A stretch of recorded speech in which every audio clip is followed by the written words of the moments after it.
Halo Sobat YouTube, apa kabar semua? Semoga semua pada sehat. Apalagi setelah melihat kondisi market dari yang awalnya sideways, sekarang sudah mulai menunjukkan tren positif ya. Jadi Bitcoin saat ini sudah kembali menembus 50.000 dan saat ini sudah bergerak pada 50.200-an ya. Dan apakah Bitcoin akan berhasil kembali menembus 60.000? Lalu gimana dengan nasib altcoin lainnya? Apakah mereka akan juga mengikuti kenaikan Bitcoin atau malah sebaliknya? Nah, jika kita lihat pada time frame daily, di sini secara kasat mata kita masih bisa melihat tren bullish ya. Nah, dilihat dari terbentuknya sudut 45 derajat dari Fibonacci retracement. Nah, ini ya dari sudut sini, dari sudut bawah ke sudut atas ya kurang lebih 45 derajat ya. Nah, itu artinya tren sedang bullish. Walaupun kemarin itu sempat sideways pada area di bawah 50.000 ya, di atas 46.500 ya. Jadi dari area garis kuning ini menuju 50.000. Dan pastinya semua pada harap-harap cemas ya. Apakah Bitcoin nanti akan turun menembus area 46.000 atau malah sebaliknya ke arah naik di atas 50.000.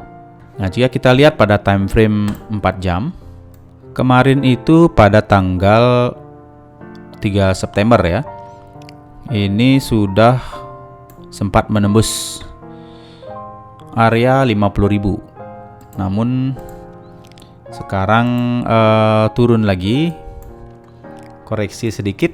Cuman kita bisa melihat di sini trennya masih bullish ya. Kalau kita bikin garis tren di sini, trennya masih naik. Jadi kemarin itu tanggal 3 September berhasil breakout di harga 51.000. Jadi saya pikir ini akan bergerak di atas 50.000. Namun ternyata ada koreksi sedikit. Jadi pergerakannya masih berada di bawah area 50.000 ya saat ini. Dan candle closing itu di harga 50.500-an. Jadi ini kita menunggu lagi sampai pergerakannya itu antara 50.000 sampai dengan 60.000 ya. Pada tanggal 20 Agustus berhasil breakout pada garis resisten di 46.500-an. Lalu setelah itu Bitcoin menunjukkan ketidakpastian atau sideways. Dari sini sideways,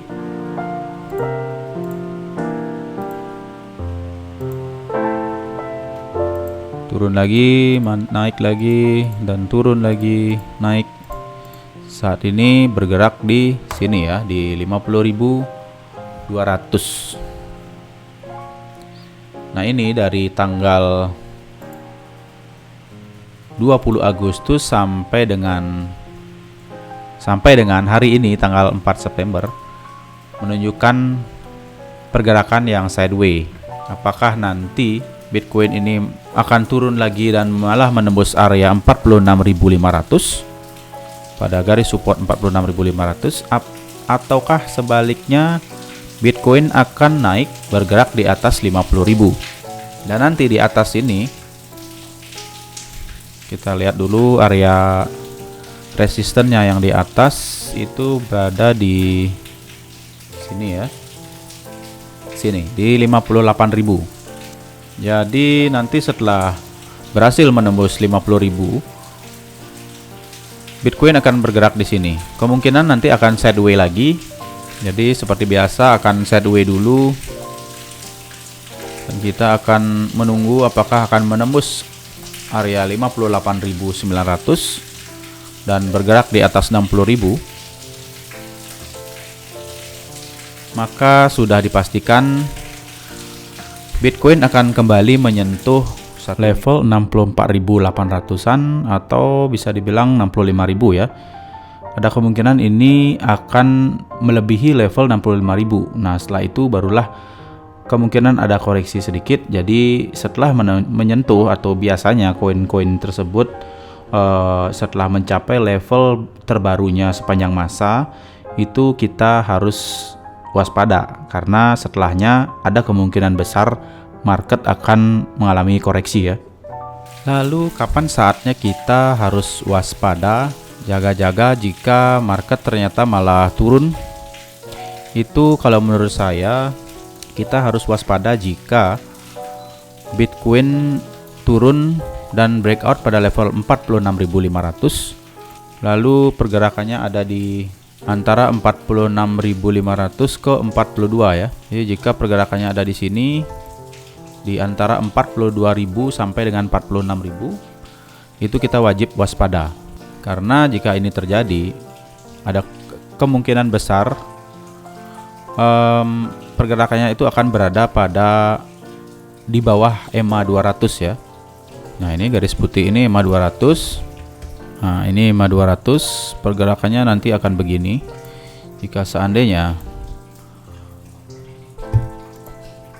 Bitcoin turun di bawah level 46.000 itu kita harus waspada. Ada kemungkinan pergerakannya nanti akan begini, malah turun. Intinya jika sebuah market itu bergerak di bawah EMA 200 dan kita lihat pada time frame 4 jam pergerakannya ada di bawah EMA 200, itu besar kemungkinannya market akan bearish atau mengalami penurunan yang cukup dalam. Apalagi jika itu terjadi pada time frame daily. Itu wajib waspada ya. Namun semasih pergerakannya di atas 46.000, apalagi nanti berhasil menembus 50.000 dan bergerak di atas garis support 50.000, maka bisa kita katakan bahwa trennya masih tetap bullish ya. Lalu bagaimana dengan Ethereum? Kalau kita lihat kemarin Ethereum itu bergerak terus menerus naik ya. Trennya masih bullish. Begitu juga dengan koin-koin lainnya atau altcoin lainnya yang berada pada jaringan Ethereum. Tentu saja mereka juga mengikuti pergerakan Ethereum yang naik ya. Seperti Cardano, Matic. Di sini yang menunjukkan pergerakan yang cukup mengejutkan dan sangat signifikan yaitu Cardano ya, di mana pergerakannya melesat terus naik ke atas. Namun kita perlu berhati-hati ya, di mana biasanya pergerakan yang cukup signifikan dan mencapai titik tertinggi pada suatu harga dan menjadi level tertinggi sepanjang masa yang belum pernah dicapai sebelumnya, biasanya setelahnya itu akan terjadi koreksi yang cukup dalam. Jadi kalian harus berhati-hati untuk Cardano ya, tapi Cardano itu memiliki fundamental yang sangat kuat. Jadi kalaupun nanti terjadi koreksi yang cukup dalam, pastinya nanti akan kembali menyentuh level tertinggi sebelumnya yang pernah dicapai ya. Maka dari itu Cardano ini adalah salah satu koin favorit saya, di mana harganya masih murah. Maksudnya jika disandingkan dengan Ethereum apalagi Bitcoin yang harganya sudah puluhan dan ratusan juta ya. Jadi jika membeli Cardano dengan modal 10 juta itu sudah mendapatkan koin yang cukup banyak ya, sekitar 240 koin. Bayangkan aja jika nanti Cardano diperdagangkan pada harga 100.000, bisa aja kan? Coba kita flashback lagi ke harga Cardano terendah ya. Dulu itu Cardano sempat diperdagangkan itu ini ya di 0,01 dolar, itu sekitar 250 rupiah ya.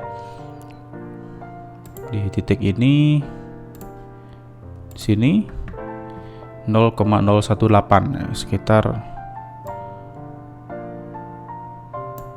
0,018 ya, sekitar 250 rupiah ya pada waktu itu. Di ini tanggal 12 Maret 2020 tahun lalu ya berarti. Nah, jika kita lihat saat ini dari harga di tahun 2020 bulan Maret lalu, dalam waktu kita cari dalam waktu 1 tahunnya 360 hari ya. Nah, ini sekitar ini. Nah, ini level tertinggi yang pernah dicapai itu di harga 1,473 dalam jangka 1 tahun. 1,473 itu sekitar 21.000. Jadi dari harga terendah yaitu 250 rupiah tadi, dalam jangka 1 tahun Cardano itu berhasil melewati harga 20.000 dan persentase kenaikannya itu dalam jangka 1 tahun adalah 8.223,62%. Bayangkan jika kalian menyimpan Cardano pada waktu itu sampai dengan 1 tahun dengan peningkatan persentase sebesar 8.000% itu, dengan membeli Cardano 5 juta rupiah saja, jika kita kali 8.000%, maka kalian mendapatkan keuntungan 400 juta. Jadi seperti yang saya katakan tadi, tidak menutup kemungkinan nanti juga Cardano akan menembus level 100.000 ya. Saat ini sudah berada pada level 41.000. Jadi mencari 60.000 lagi, siapa tahu lagi setahun ya, atau 1,5 atau 2 tahun lagi, ya siapa yang tahu. Jadi nggak ada salahnya kita menyimpan Cardano, dan mumpung harga Cardano saat ini masih puluhan ribu rupiah ya, belum mencapai ratusan. Jadi nggak ada salahnya kita beli dan simpan untuk saat ini sampai dengan 1-2 tahun ke depan, yaitu secara jangka panjang ya. Karena jika kita lihat dalam jangka waktu 1 tahun sampai dengan saat ini 534 ya, sekitar hampir 2 tahun ya, itu trennya tetap bullish. Walaupun di sini terjadi penurunan sedikit, koreksi sedikit, itu wajar ya. Jadi setiap harga atau setiap kali sebuah koin itu menyentuh level tertinggi sepanjang masanya, pasti akan ada koreksi. Jadi saat koreksi tersebutlah kita waktunya membeli ya. Nah, seperti halnya dengan saat ini, jika kita lihat Cardano sudah bergerak di harga 40 ribuan saat ini, di 2,9 dolar. Dan kita di sini tidak tahu juga apakah ini level tertingginya, level tertinggi sepanjang masanya, atau malah akan naik lagi dulu mencapai level tertinggi tertentu. Setelah itu barulah akan ada koreksi sedikit. Nah, saat koreksi itulah waktunya kita membeli atau kita serok ya. Untuk sekarang kita tunggu saja dulu, biarkan Cardano naik melesat. Tapi kalau kalian mau membeli sedikit demi sedikit, itu bisa aja kita ambil kita selalu belanja ya di garis support. Jangan sampai kalian membelanjanya di puncak. Jadi kita harus belanja di garis support.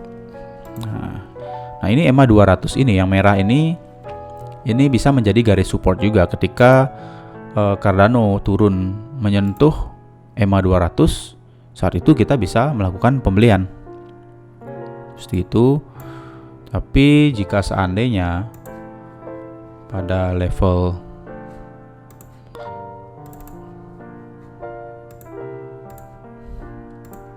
jika seandainya nanti menyentuh EMA 200, lalu ternyata Cardano malah turun dan bergerak di bawah EMA 200 seperti ini pergerakannya, biarkan saja, jangan melakukan cut loss. Karena sekali lagi Cardano ini memiliki fundamental yang kuat. Jadi menurut saya kalau melakukan cut loss untuk koin yang memiliki fundamental bagus, tingkat kapitalisasi pasar yang tinggi, maka sangat bodoh jika kita melakukan cut loss pada koin ini ya. Jadi seharusnya yang kita lakukan adalah kita biarkan dulu. Misalkan kita terlanjur membeli di sini nih. Nah, ini sudah benar ya, kita melakukan pembelian di area support atau pada garis EMA 200. Namun jika ternyata Cardano mengalami penurunan, kita serok lagi di bawah. Lalu kapan kita waktunya masuk untuk melakukan pembelian? Ketika Cardano mengalami koreksi yang cukup dalam, itu kita melakukan pembelian ketika nanti Cardano membentuk pola higher low. Nah, ini kita katakan polanya lower low ya. Jadi di sini membentuk pantulan yang lebih rendah dari sebelumnya. Ini kan lebih rendah kan dari yang ini, itu kita sebut lower low. Kalau sudah membentuk pola lower low seperti ini, itu pertanda adanya koreksi atau penurunan harga yang cukup dalam ya. Apalagi itu melewati garis EMA 200 pada time frame 4 jam ataupun daily. Nah, nanti kapan waktunya kita serok? Ketika Cardano itu membentuk pola higher low. Pola higher low itu seperti ini. Naik, turun, nah lalu naik lagi, turun, naik. Nah, ini namanya pola higher low. Higher low itu ketika terjadi reversal dan membentuk pantulan yang lebih tinggi dari sebelumnya. Nah, ini kan lebih rendah yang tadi ya. Ini lower low ketika terbentuk pantulan yang lebih rendah dari pantulan sebelumnya. Ini yang tinggi, terus yang ini lebih rendah lagi, di sini lebih rendah lagi, dan berikutnya terjadi pantulan lebih tinggi dari yang ini. Nah, itu pertanda terjadinya reversal atau pembalikan arah. Nah, maka kita melakukan pembelian itu di sini ya. Jadi ini area terbawahnya, lalu dia naik, mengalami penurunan, lalu naik lagi. Nah, di sini kan terbentuk higher low ya. Ini yang lebih rendah dan ini lebih tinggi dari pantulan sebelumnya. Nah, lalu kita melakukan pembelian dan kita tunggu lagi sedikit ketika kembali membentuk pola higher low. Nah, di sini kita melakukan pembelian ya. Pada candle hijau, ketika ini turun kan candle merah. Setelah itu terbentuk candle hijau, itu kita lakukan pembelian. Seperti itu ya. Nah, nanti untuk EMA 200-nya nanti akan terbentuk seperti ini ketika terbentuk pola higher low yang ini. Nah, jadi yang ini kan candlestick itu bergerak di bawah EMA 200. Lalu ketika terjadi reversal atau pembalikan, nanti pergerakannya akan seperti ini. Nah, begitu. Jadi EMA 200 ini dia akan bergerak di bawah EMA 200. Itu terjadi koreksi yang cukup dalam. Lalu pertanda koreksi tersebut berhenti dan market mengalami pembalikan arah atau trend bullish, terjadinya breakout di EMA 200 di sini ya. Breakout. Lalu market akan turun dan memantul di atas EMA 200. Lalu kita tunggu lagi marketnya naik dan turun lagi, memantul lagi di atas EMA 200. Nah, inilah kita lakukan pembelian di sini ya. Maka ini sudah kita konfirmasi bahwa tren berikutnya adalah bullish. Nah, mungkin beberapa di antara kalian bertanya-tanya kenapa kita tidak melakukan pembelian di sini di area terbawahnya. Nah, katanya kita melakukan pembelian itu pada area lembah dan menjual di area puncak. Ya, memang benar ya. Kita melakukan di area lembah. Tapi di sini kita butuh konfirmasi. Semakin banyak konfirmasi yang kita dapatkan bahwa market terjadi reversal atau pembalikan arah ke arah bullish, itu akan semakin baik untuk kita bahwa kita meyakini pergerakan market berikutnya adalah naik. Tapi jika seandainya kalian melakukan pembelian di sini dan kita belum mendapatkan sebuah konfirmasi bahwa tren berikutnya adalah bullish, itu bisa aja terjadi malah penurunan ya ke sini. Itu bisa aja terjadi karena kita tidak pernah tahu apa yang terjadi di masa depan. Yang menentukan pergerakan pasar adalah para pemodal besar atau para bandar ya. Maka dari itu, ketika market menyentuh level terbawah, kita jangan dulu melakukan pembelian di area tersebut. Karena kita tidak tahu apakah market akan turun lagi atau malah pembalikan arah. Jadi kita harus menunggu adanya konfirmasi, yaitu yang pertama adalah, nah di sini ada titik pantul. Lalu yang pertama itu breakout pada EMA 200, itu sebuah konfirmasi yang pertama, dan berikutnya memantul di atas EMA 200, itu konfirmasi yang kedua, dan terbentuk pola higher low ya.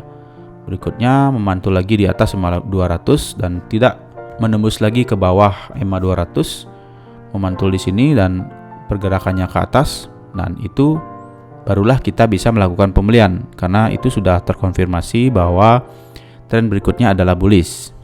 Jadi kita nggak perlu terburu-buru untuk melakukan pembelian.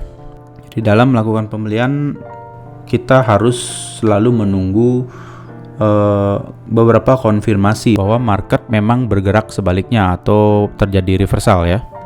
Oke, selanjutnya kita pantau lagi, kita pantau bareng bagaimana pergerakan Bitcoin ataupun altcoin lainnya. Untuk next video mungkin nanti akan saya kumpulkan beberapa koin-koin yang layak untuk kita simpan untuk jangka panjang ya. Jadi kita cari-cari lagi koin yang memiliki harga yang cukup murah dan tentunya memiliki fundamental yang kuat dan juga layak untuk kita simpan jangka panjang. Oke, sekian video kali ini. Silakan like jika kalian mendapatkan manfaat dari video ini, dan share ke semua orang yang membutuhkan informasi tentang prediksi cryptocurrency. Jangan lupa subscribe dan nyalakan tombol notifikasi agar kalian mendapatkan notifikasi yang pertama saat saya mengupload video yang terbaru. Sampai jumpa di video selanjutnya dan terima kasih. Silakan like video ini dan tekan tombol subscribe, juga nyalakan tombol notifikasi sekarang juga.